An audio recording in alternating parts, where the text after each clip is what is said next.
Hey, welcome back everyone. Hope you're all doing well. Today we are back in my partially complete, absolute mess of a shop. If you watch my recent video, you'll know I moved, I guess last year at this point because it's January. And yeah, I haven't really had a chance to get things set up again yet. But welcome back to the current state of the shop and to one of my favorite projects and one of my longest ones, the Precision Guitar Kits Les Paul kit that I've been working on for a very long time. If you remember, we had some fun with the top. We did it a couple different ways, went back and took off the amber coat that I had put on it that kind of gave it this hue that you see on the back, and re-dyed it, was really happy with it. Then I put some finishing oils on it. It was the products from Maximum Guitar Works, which I love. And then I got a little ambitious, shall we say, and tried to buff that with a buffing wheel. And it took some of the finish off. So some of the color actually. So I'm gonna go back in and add a little bit more color to this, and it's all very smooth and everything. So I'm just gonna give it a wipe down with some paint thinner, see what that leaves us with. Maybe try, what I'm trying to do here is get off any remaining oil essentially, any remaining wax, that kind of thing. Go at it with the colors a little bit more.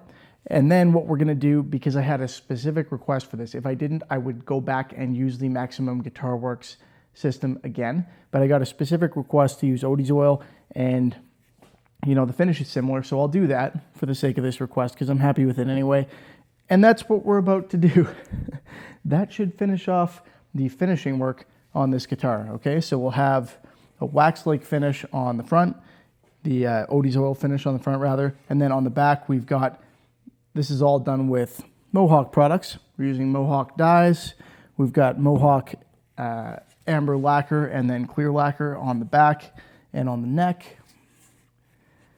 Yeah, and we went at that with some Odie's oil as well. So if you want any of this stuff, take a look at Mohawk's website, take a look at my Amazon link in the description below if you want to, or take a look at Solo Music Gear, which sells Mohawk and Odie's oil and has a whole bunch of other awesome stuff. Again, the guitar kit itself is from Precision Guitar Kits. All those links will be in the description. So let's get this wiped off and go back to doing the fun part, which is the color. I'm going to use gloves for the color for a change. And yeah, that'll be nice. I haven't done this in a while. This is fun. Let's get after it. So again, the reason I'm going at this with some paint thinner is to make sure that my color will soak in. My concern is that there's some oil or wax or something like that still on the surface. So that's what I'm trying to take off, and if it removes a bunch of color, then so be it. I'm going to put it back on anyway. So what I don't want to have happen is a bunch of paint thinner go over the sides and mess with my lacquer. Paint thinner probably not going to take off the dry lacquer at this point, but not a risk that I want to take. So I am taking some color. I'm fine with that.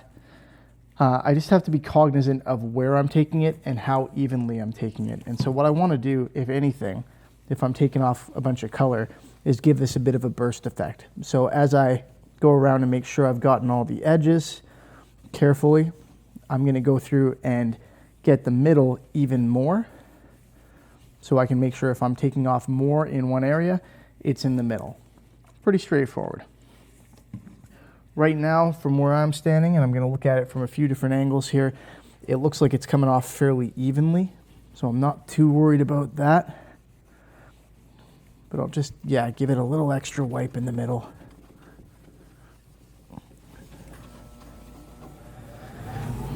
And there we go. That actually looks pretty good. I could almost oil that in its current state, but I want a bit of a deeper color. And you know me, I'm gonna mess with it more than necessary, just more for my own amusement than anything else. So momentarily, we're gonna get into the fun part. I have both of my colors here, not just the green. I've also got the blue. And hopefully I don't make a fool of myself here.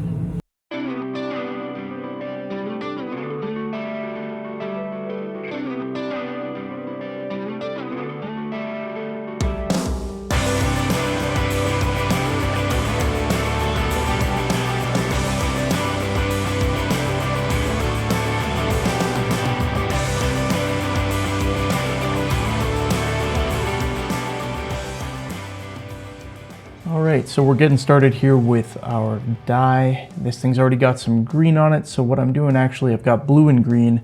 I'm going in with the blue. A couple reasons for that. First, like I said, this already has some green on it, so what I want to do is kind of darken that up. And second, I don't know why, but I always kind of prefer to start with my darker color if I've got to. The blue's darker, so that's what I'm starting with. That's probably just a holdover habit from doing bursts, where I prefer to start with the dark color on the outside when I'm dyeing and then blend it into the center with the lighter colors. That's not necessarily what I do when I'm spraying. It depends on what kind of colors I'm using. Often I'll start with the center color when I'm spraying and then spray in the darker burst around the outside. But for the purpose of dyeing, I almost always start with that darker color. Now, I may end up doing, well, no, I shouldn't say that. I know at this point what I do end up doing, but while I was dyeing this, I was considering putting in a burst as well. So I was considering going in and trying to lighten up the middle by putting on the green, because when I put on the green, if I don't let it dry too long, and even if I do probably, it will pull up some of the blue. So that gives me an opportunity to kind of do an after the fact burst, even though I've gone over it all with the blue at this point. I kind of toy with this idea back and forth. I also toy with kind of doing the reverse of it. So you can see me going in again here with the blue, and I'm focusing on the middle of the guitar, thinking maybe I'll do kind of a center out fade from dark to light. It doesn't take me long to abandon that idea, but I play with it for a minute. You know, it's a cool concept, at least to me. But no, I end up just kind of going in and doing the whole surface as evenly as I can again. One of the nice things about this stuff, it dries really quick, and you can kind of even it out after you put it on by just taking a dry section of your cloth or shop towel and scrubbing it around, I guess, buffing off any excess, that kind of thing. Yeah, it works pretty well. I love this stuff. So this is the NGR dye stains from Mohawk. You'll see it there. I'm actually wearing a glove for a change. I have a habit of forgetting that, which I really shouldn't.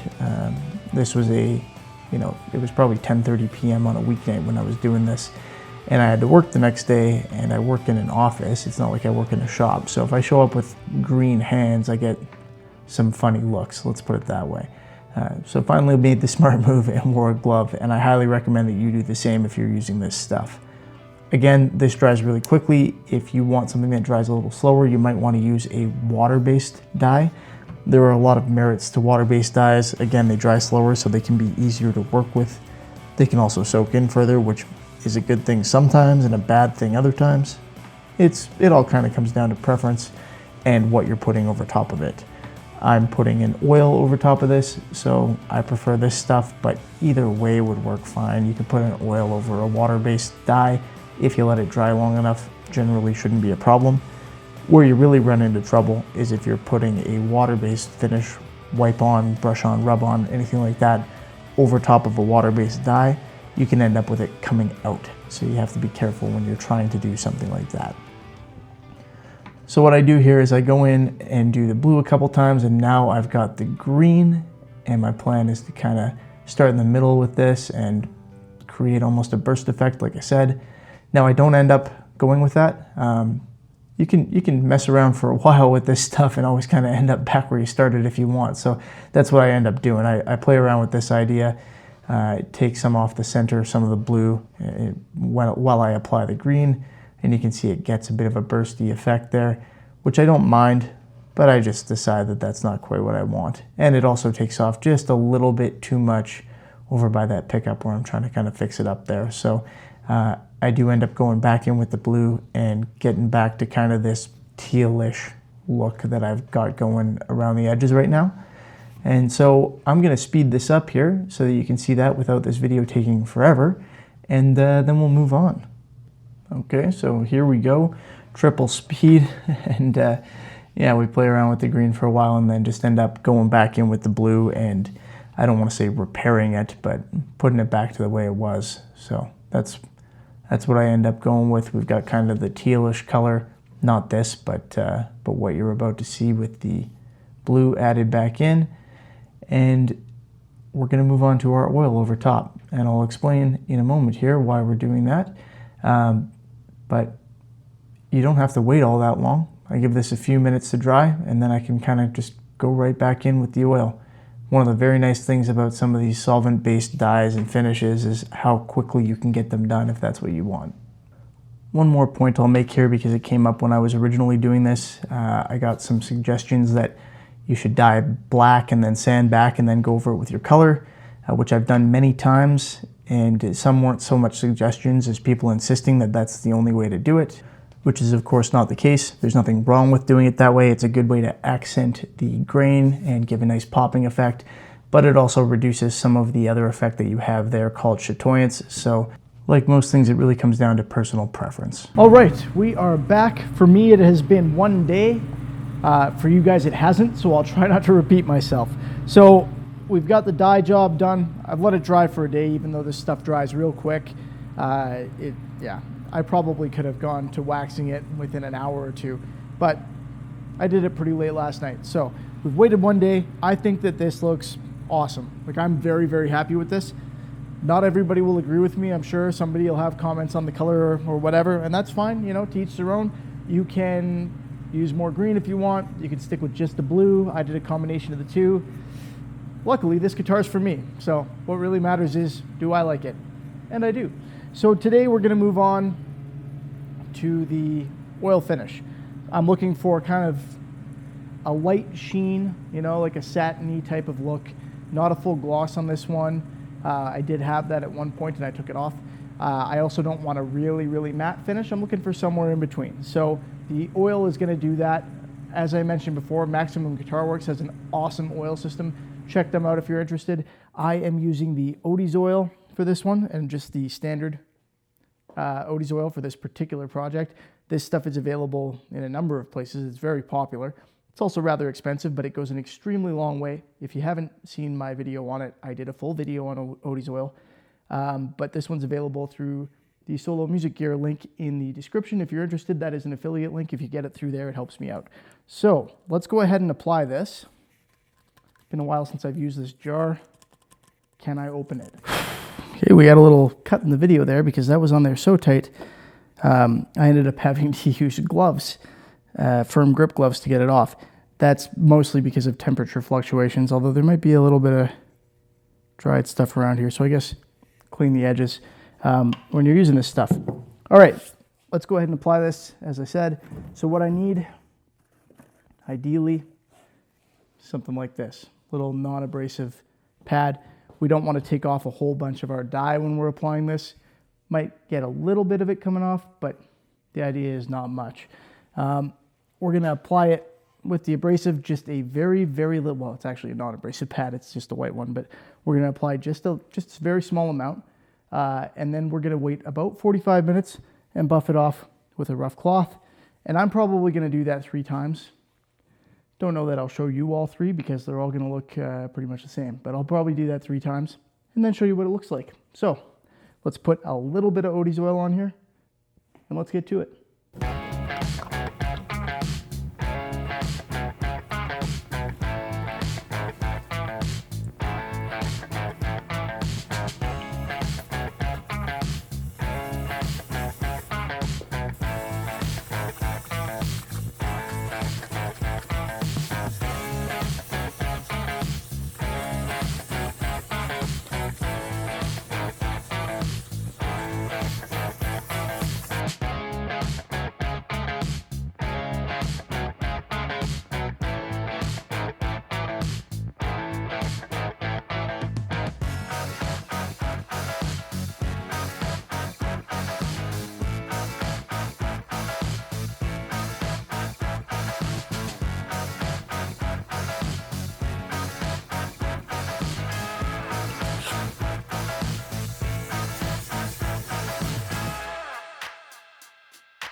All right, guys, so you saw how quick that was. You saw how very little of that I used, and now we're left with, you know, we've got a little bit on there, but not much. That's kind of the idea.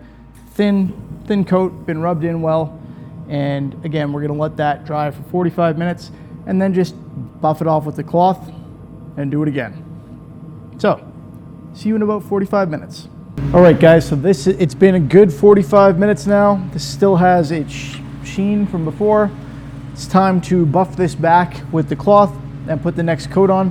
One nice thing that I'll say about this, and this goes, I noticed this as I walked into the garage and it reminded me to mention this, because this goes for both the Odie's oil and the Maximum Guitar Works SOS system that I was talking about. This stuff's not toxic. And it actually smells pretty good. So I came in here and I was like, oh yeah, it smells like lemon. It's not toxic. You can do it pretty much anywhere, right? Pardon me. So, you know, if you put something down on your kitchen table and you work on your guitar there, this is the type of finish that you can use in those circumstances. You don't have to get a mask. You don't have to wear gloves. I actually am just recovering from burning the skin off of my finger, and this stuff is kind of actually softening it up a bit. So you don't have to worry so much about using these types of finishes, which is nice. You don't have to take the same precautions. That's part of why I'm able to do this in my garage with my car right there. I'm not spraying. It's not gross. Yeah, there are some benefits. Let's bring you in closer. You can see how this part goes. All right, round 2 here. So let's get this buffed off. It's nice being able to do this in the garage, but unfortunately one thing I can't do is use power tools here at night when little one's sleeping, because her room's just above where I'm working here, but oh well, can't have it all, right? So this stuff is easy to buff off after like this. One of the nice things about it, like I said, is it doesn't take much. So, I mean, it's not like I'm buffing a ton of oil off. I'm just taking a little. I did get some of the dye getting up into there, which makes sense because I was using that white pad, which, although it's technically a non-abrasive pad, I believe, or very low abrasive, it still does, you know, it still scuffs a little bit, and I am putting oil over something, so no big surprise there. Okay, that's already looking really nice. Let's take a look at what we're dealing with here. You see the sheen on that in this light? There we go. So yeah, a nice gentle luster there. And, okay, sorry, I don't have a viewfinder, so I was making sure I had it back in the right place. And yeah, let's rinse and repeat here, but without the rinse. Buff and repeat. So I'm going to use the other side of this now. And that's probably going to be enough for the whole thing. As you go, the amount that you need actually kind of decreases a little. So it does not take much. I've done several guitars with this jar of Odie's oil, and well, I've still got lots left.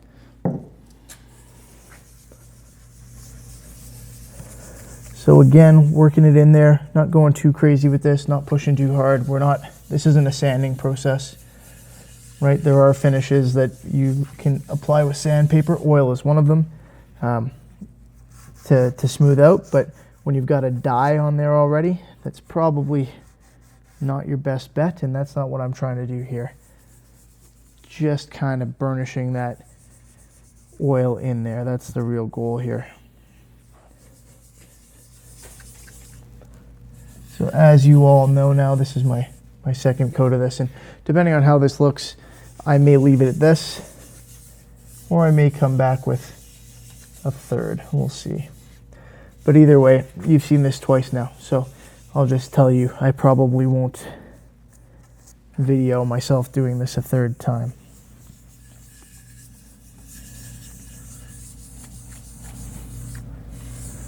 Okay, there we have it. 45 minutes. We'll buff that back, and then we'll see what it looks like. So here it is with the coat of oil on there without buffing it back. This is right after it goes on. Again, this stuff goes on really light, so it's very thin. You can do as many layers of this as you want, and yeah, it's compatible with pretty much everything, which is quite interesting. You can actually use this as an easy way to, for example, take a gloss back to a nice smooth feeling satin, if that's what you want to do. But anyway, very happy with this stuff. Let's come back in 45 minutes and see how it looks once I take the little bit of excess off there. It'll remove some of that extra sheen that we've got going from it being wet and a little thicker right now. And I think you're going to be happy with what we end up with. Can't wait. All right. Once again, let's buff this second coat off here. It's probably been closer to an hour this time as opposed to the 45 minutes, but that's not a problem. This finish is very forgiving, if you will. Got caught up in something. It's like 10:30 p.m. here, so these things happen. That's, I believe, just the green from the last one, but here, let's take a new section and make sure that I'm not mistaken as I finish off here. Yeah, just a tiny, tiny hint still coming up. Not a problem. You'll see why I say not a problem when you see how this looks. And like I said, I'm going to do one more coat here, but we don't need to watch that as well. So let's take a look at what we're dealing with here. Rather than me try to pull the guitar up in front of the thing, let's just do it this way. So nice satiny sheen, nice and even looking throughout. Yeah, I'm quite pleased with that. Let me know what you guys think. Okay, so there you have it. You guys, if you've been watching me for a while, you know I like finishes like this more than hard gloss finishes. The factory finish, the full gloss, you know, those are nice, but I like something like this. I find that they have more character. I like sometimes a little bit of texture, a little bit of grain coming through the finish. That's just me. This one, we've done the color a few times. This is what we ended up with. I'm very happy with the color now, and I'm very happy with the finish. It's got all the chatoyance that I'm looking for. Really does everything that I needed to. The Oldies oil and the Maximum Guitar Works oil finishes also have a really nice feel to them, so that's what I use on pretty much all of my necks, one or the other, unless I'm doing a specific lacquer finish neck. There's cat hair in the air. Anyway, yeah, really nice feel, really happy with how those work. And so, you know, I still do a lot of spray finishes, of course, and we're going to continue doing a lot of spray finishes, but I'm happy to have the opportunity to use this stuff when I can. That's it for the finish on this one. I'll do another coat of this, same deal, but for me, that's it. We're done. Looks great. I'm not messing with it anymore. I'm finally happy with my color balance and everything. It's time to move on to the assembly, the part of a build that actually I'm the least comfortable with. I like the finishing work, which is why part of why I end up doing it a couple times on some of my guitars. Not so fond of the hardware assembly. So anyway, we're going to move on to that next. We're going to finally get this guy finished up like I promised. It's been too long, but we're almost there. And then we'll move on to our next projects. We got a bunch of them, and they're well behind schedule. So thanks as always for watching. If you have any questions about this process, feel free to post them in the comment section below. Take a look at the prior videos on this one. It's been a fun project. We've got, yeah, just a really high quality guitar kit here from Precision Guitar Kits. They make fantastic products, fantastic kits. They're a little pricier, but they're well worth it. I mean, look at the maple cap on this, right? This is no veneer. Check them out. Link will be in the description below. Check out Solo Music Gear if you want some of these finishing projects, or products rather. Maximum Guitar Works if you want their oil. Mohawk, you know the drill. Thanks for watching. Hope you guys enjoyed it, and I will see you next time. Have a good one.